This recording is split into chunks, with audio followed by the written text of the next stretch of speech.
नरेंद्र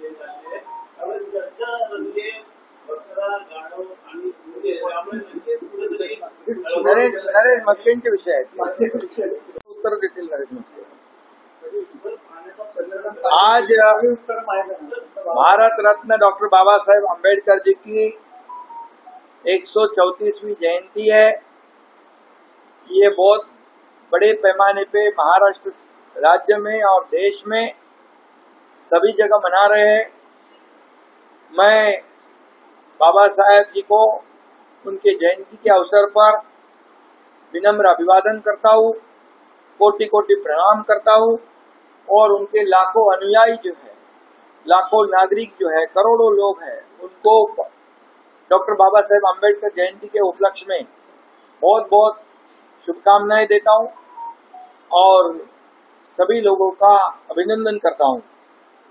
बाबा साहेब जी ने, डॉक्टर बाबा साहेब अम्बेडकर जी ने मनुष्य को कैसे जीना, उनको जो शोषित, पीड़ित, दलित, उनको मेन स्ट्रीम में लाने का काम किया है. समता बंधुता का जो उनको मार्गदर्शन दिया है और हमारी घटना जो है, कॉन्स्टिट्यूशन, जो संविधान, ये कई देशों का अभ्यास कर कर सबसे उत्तम, सर्वोत्तम ऐसा संविधान बाबा साहब जी ने लिखा है और उनके घटना के आधार पर, संविधान के आधार पर देश का कारोबार चल रहा है. और इसीलिए एक आम आदमी भी सर्वोच्च स्थान पर जाता है. जैसे हमारे आदरणीय प्रधानमंत्री जी एक सामान्य परिवार से आए और देश के प्रधानमंत्री बन गए. एक किसान का बेटा मुख्यमंत्री बन गया. एक आदिवासी हमारी बहन राष्ट्रपति बन गई. यह सिर्फ और सिर्फ एक जादू जो है बाबा साहेब अम्बेडकर जी के संविधान की है. और इसलिए कुछ लोग संविधान खतरे में है, संविधान बदला जाएगा, फेक नैरेटिव फैलाकर वोट बटोरने की कोशिश करते हैं. अभी इतना ही मैं कहूंगा, कुछ लोग ये लाल डायरी लेके घूमते हैं, लेकिन उनको बाबा साहब के विचारों से कोई लेन देन नहीं है, संविधान से कोई लेन देन नहीं है, क्योंकि बाबा साहब को जितना प्रताड़ित करना था वो करते थे. लेकिन मैं इतना ही कहूंगा, जब भारत के प्रधानमंत्री नरेंद्र मोदी जी देश के प्रधानमंत्री बन गए, तब से 2015 से इस देश में संविधान दिन मनाना शुरू हो गया. संविधान, बाबा साहब का संविधान दिन मनाना शुरू हुआ और हमारे महाराष्ट्र में भी हर तहसील में संविधान भवन बनाने का काम शुरू हुआ है. और हिंदू मिल में राष्ट्रीय स्तर का, अंतर्राष्ट्रीय स्तर का एक बहुत बड़ा बाबा साहब का स्मारक बन रहा है, तो जो दुनिया देखने को आएगी. ये काम हम कर रहे हैं और कुछ लोग सिर्फ राजनीति कर रहे हैं. मैं आज राजनीति पे चर्चा नहीं करना चाहता हूँ, लेकिन मैं इतना ही कहता हूँ कि बाबा साहेब अम्बेडकर जी अगर हर एक के उन्होंने घटना लिखी, उन्होंने मनुष्य को जीना सिखाया, वो तो संविधान के शिल्पकार थे ही, लेकिन मानवता के भी शिल्पकार थे वो. और इसलिए मैं ये कहूंगा, मैंने अभी भी कहा है उनके बारे में 4 पंक्तियां, हिंदी में भी कहता हूँ. भीम जैसा सूरज अगर निकला ना होता, भीम जैसा सूरज अगर निकला ना होता, हमारे जीवन में ये उजाला ना होता. मर गए होते यूं ही जुल्म सहकर, मर गए होते यूं ही जुल्म सहकर, अगर हमें भीम जैसा रखवाला मिला ना होता. इसलिए सभी के रखवाले जो है डॉक्टर बाबा साहेब अम्बेडकर जी है. और इसलिए देश का कारोबार हो, इस राज्य का कारोबार हो, बाबा साहेब अम्बेडकर जी के घटना पे चलता है और छत्रपति शिवाजी महाराज जी के आदर्शों पे चलता है. और इसीलिए आम लोगों के जीवन में बदलाव लाने के लिए लाडली बहन, लाडला भाई, लाडला किसान, सभी लोगों के लिए हमने एक योजनाएं बनाई जो बाबा साहेब खुद ही चाहते थे। और बाबा साहेब ने जब पहले उन जमाने में जो सोचा था वही तो आज कर रहे हैं। पीने की पानी की योजना हो, किसान के लिए सिंचाई की योजना हो और विकास के प्रकल्प हो, ये बाबा साहेब की सीख है।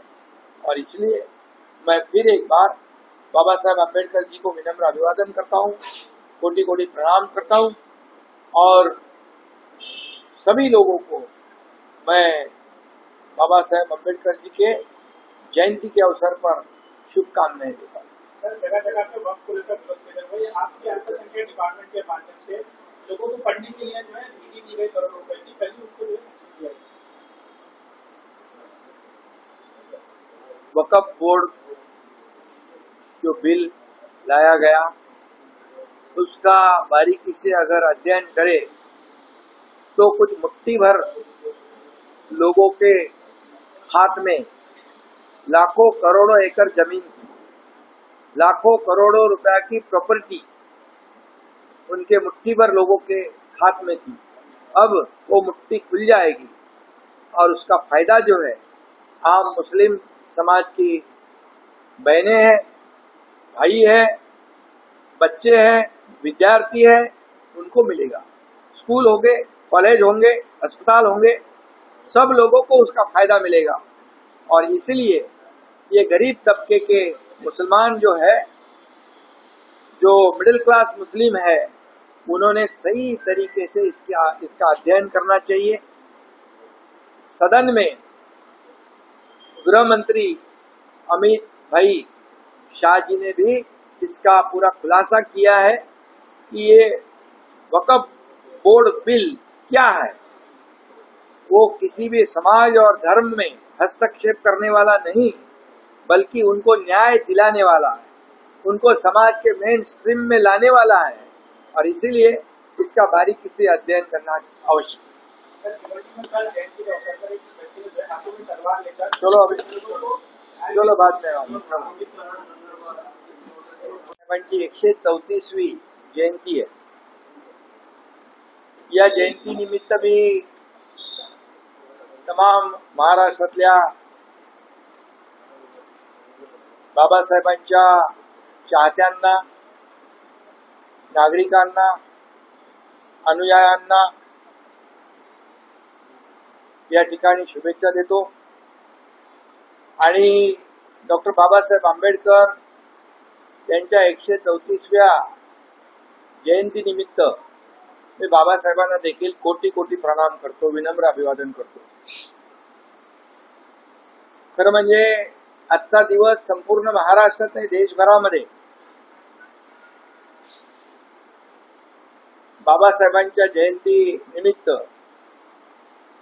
बाबासाहेबांना अपेक्षित असलेले विविध उपक्रम, कार्यक्रम आयोजित केले जातात। बाबासाहेबांनी सर्वसामान्य, दलित, शोषित, पीडित, अन्यायग्रस्त यांना समाजाच्या मुख्य प्रवाहामध्ये आणण्याचं काम केलं। आणि समता, बंधुता आणि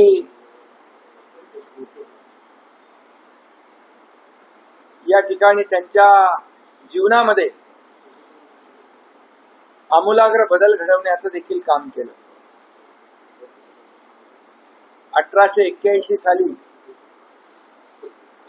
याच दिवशी डॉक्टर बाबासाहेब आंबेडकर यांचा जन्म या आपल्या भारत भूमीत झाला आणि 1956 साली त्यांचं महापरिनिर्वाण झालं। पण स्वतंत्र भारताच्या 75 वर्षाच्या इतिहासात एकही दिवस असा गेला नाही की बाबासाहेबांची आठवण आली नाही। आणि म्हणून बाबासाहेबांचं स्मरण सातत्याने या देशातला प्रत्येक मानव, प्रत्येक नागरिक करत असतो। कारण बाबासाहेब हा आपला एक श्वास आहे। बाबासाहेब एक आपला दीपस्तंभ आहे, ज्याला इंग्रजीत ज्याला इंग्रजीमध्ये गायडिंग लाईट म्हणतात, ध्रुव तारा। आणि असा समतेचा संदेश देणारे बाबासाहेब जर बाबासाहेब आपल्या या देशाला ज्यांनी सर्वोत्तम घटना दिली, अनेक देशांच्या घटनेचा अभ्यास करून सर्वोत्कृष्ट घटना बाबासाहेबांनी लिहिली, अगदी शेवटच्या माणसापर्यंत न्याय पोचला पाहिजे, त्याला न्याय मिळाला पाहिजे, ही भावना त्यांनी मनामध्ये ठेवली. आणि म्हणून मी एवढंच सांगतो, भीम जैसा सूरज अगर निकला ना होता, भीम जैसा सूरज अगर निकला ना होता, हमारे जीवन में ये उजाला ना होता, मर गए होते यूं ही जुल्म सहकर, मर गए होते यूं ही जुल्म सहकर, अगर हमें भीम जैसा रखवाला मिला ना होता. बरोबर. आणि खरं म्हणजे हे सगळ्यात महत्वाचं म्हणजे बाबासाहेबांनी जे केलं, फक्त आपल्या ते आता भारतरत्न विश्वरत्न झाले. कारण बाबासाहेबांनी जाचक रूढी परंपरापासून आपल्या सर्वसामान्य माणसाला मुख्य प्रवाहात आणलंच. आणि बाबासाहेब एवढे विद्वान होते की अमेरिकेतल्या कोलंबिया विद्यापीठामध्ये ज्ञानाचं प्रतीक म्हणून महामानवांचा पुतळा तिथं उभारण्यात आला. लंडनच्या विद्यापीठातून त्यांनी इकॉनॉमिक्स मध्ये MSc आणि डॉक्टर ऑफ सायन्स ही पदवी मिळाली. आणि कोलंबिया मधून त्यांना डॉक्टर ऑफ फिलॉसॉफी ही अशा अनेक पदव्या मिळाल्या. त्यामुळे भारतातला पहिला भारतीय विदेशात जाऊन शिक्षण घेतो आणि वेगवेगळ्या विविध पदव्या त्यांना मिळतात, हा खरं म्हणजे भारताचा गौरव आहे. आणि म्हणून मी एवढंच सांगतो की 75 वर्ष स्वातंत्र्याला झाली, परंतु काही लोक फक्त कुठली ती आपली कोरी लाल काही लोक संविधानाची प्रत नाही रे, ती लाल कोरी लाल डायरी दाखवतात. हा, काही लोक म्हणतात संविधान खतरे में आहे, काही लोक म्हणतात संविधान बदलेगा. परंतु बाबासाहेबांचं संविधान एवढं मजबूत आहे कि जब तक सूरज चांद रहेगा बाबा साहेब का संविधान कायम बना रहेगा. आणि म्हणून फक्त बाबासाहेबांना ज्यांनी फक्त आणि फक्त, आता मी राजकीय बोलत नाही, परंतु ज्या काँग्रेसने बाबासाहेबांना नेहमीच पराभूत केलं, त्यांना त्यांच्या विचारांना त्रासही देण्याचं काम केलं, परंतु खऱ्या अर्थाने 2014 साली या देशाचे प्रधानमंत्री नरेंद्र मोदीजी या देशाचे प्रधानमंत्री झाले. खऱ्या अर्थाने संविधान दिन साजरा होऊ लागला. तोपर्यंत संविधान संविधान संविधान म्हणून फक्त लोक गळा काढत होते. आणि आपण देखील महाराष्ट्र सरकार तालुका प्लेसला आपण संविधान भवन उभं करतोय आणि बाबासाहेबांच्या आठवणी जतन करण्याचं काम करतोय. आणि म्हणून हिंदू मिल मध्ये देखील आंतरराष्ट्रीय दर्जाचं बाबासाहेबांचं स्मारक उभं राहत आहे. जगाला हेवा वाटावं असं ते स्मारक त्या ठिकाणी उभं राहत आहे. हे देखील तमाम देशवासियांसाठी अभिमानाची बाब आहे. आणि म्हणूनच अशा या बाबासाहेबांचा आज जयंती उत्सव आहे. तमाम सर्व लोक या ठिकाणी आज त्या कार्यक्रमामध्ये उत्साहामध्ये जल्लोषामध्ये सहभागी होत आहेत. बाबासाहेब खरं म्हणजे संविधानाचे शिल्पकार आहेतच, पण ते माणुसकीचे देखील शिल्पकार आहेत. माणुसकी काय, माणसाने कसं जगावं, कसं वागावं, शिका, संघटित व्हा, संघर्ष करा, न्याय मिळवा, हे ब्रीदवाक्य बाबासाहेबांचं होतं. पुन्हा एकदा विनम्र अभिवादन करतो. आणि आमचं सरकार देखील बाबासाहेबांच्या विचारावर, छत्रपती शिवाजी महाराजांच्या आदर्शावर चालतंय. आणि म्हणून बाबासाहेबांची घटना सर्वसामान्याला न्याय देणारी घटना आहे. आणि म्हणूनच सर्वसामान्य कुटुंबातला व्यक्ती या देशाचे प्रधानमंत्री झाले, एका शेतकऱ्याचा मुलगा या राज्याचा मुख्यमंत्री झाला, आणि एक आमची दलित आदिवासी भगिनी या देशाची राष्ट्रपती झाली.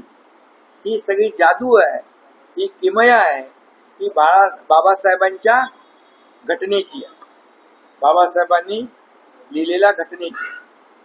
आणि म्हणून मी पुन्हा एकदा तमाम महाराष्ट्रातल्या जनतेला आज बाबासाहेबांच्या जयंतीनिमित्त मनापासून शुभेच्छा देतो. अरे बाबासाहेबां चैत्यभूमीला जाणं, बाबासाहेबांचं दर्शन घेणं, बाबासाहेबांना विनम्र अभिवादन करणं यापेक्षा दुसरं मोठं काय असू शकतं. त्यामुळे आज बाबासाहेबांची जयंती चैत्यभूमीला झाली साजरी, आम्ही सगळे गेलो. आता इथं तुमच्या समोर झाली. इथं वेगवेगळ्या ठिकाणी हजारो लाखो ठिकाणी या ठिकाणी बाबासाहेबांची जयंती साजरी होते. त्याच्यात सगळ्यात आनंद प्रत्येकाला आहे आणि मलाही आहे.